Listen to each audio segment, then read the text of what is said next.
ଆଜି ନିଜର ବଡ଼ ପୁଅର ଗୃହପ୍ରବେଶ କରାଇଲେ ଅଭିନେତ୍ରୀ ଲିପ୍ସା ମିଶ୍ର। ପରିବାରରେ ଏବେ ଖୁସିର ମାହୋଲ। ହସ ଖୁସିରେ ଫାଟି ପଡ଼ୁଛି ପରିବାର। ପରିବାରକୁ ନୂଆ ସଦସ୍ୟ ଆସିଛି। ଆଉ ଲିପ୍ସା ମିଶ୍ର ଏକ ବହୁତ ବଡ଼ ସରପ୍ରାଇଜ୍ ମଧ୍ୟ ଦେଇଛନ୍ତି। ଅଭିନେତ୍ରୀ ଲିପ୍ସାଙ୍କୁ ତ ଆପଣମାନେ ସମସ୍ତେ ବେଶ୍ ଭଲ ଭାବରେ ଜାଣିଥିଲେ।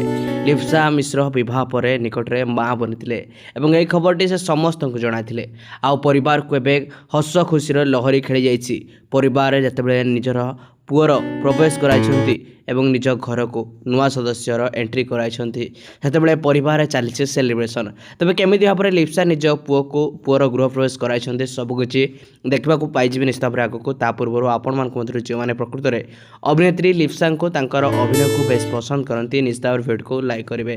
ତେବେ ଦର୍ଶକ ବନ୍ଧୁ, ଆପଣମାନଙ୍କର ପ୍ରିୟର ଅଲିଉଡ଼ର ହିରୋଇନ୍ ଲିପ୍ସା ମିଶ୍ର ବେଶ୍ ଭଲ ଭାବରେ ତାଙ୍କର ଅଭିନୟକୁ ଆପଣମାନେ ପସନ୍ଦ କରିଥାନ୍ତି ଏବଂ ଲିପ୍ସାଙ୍କର ଅଭିନୟକୁ ଆପଣମାନେ ଯେମିତି ପସନ୍ଦ କରିଥାନ୍ତି, ତାଙ୍କର ପର୍ସନାଲ ଲାଇଫ୍ ବିଷୟରେ ଜାଣିବା ପାଇଁ ମଧ୍ୟ ଆଗ୍ରହ ରଖିଥାନ୍ତି।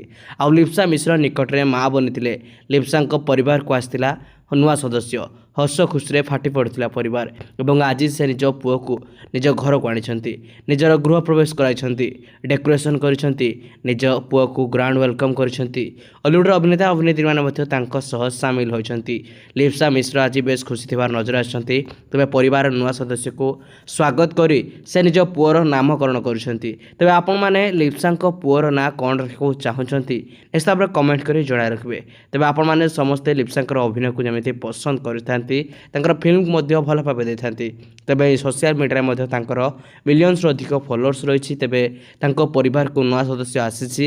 ଲିପ୍ସା ଏବେ ମାଆ ବନି ସାରିଛନ୍ତି ଏବଂ ବହୁତ ଜଲ୍ଦି ମଧ୍ୟ ସୋସିଆଲ ମିଡ଼ିଆରେ ଲାଇଭ୍ ଆସି ସେ ନିଜ ପୁଅର ନାଁ କ'ଣ ରଖିଛନ୍ତି ସମସ୍ତଙ୍କୁ ଜଣାଏ ବୋଲି କହିଛନ୍ତି।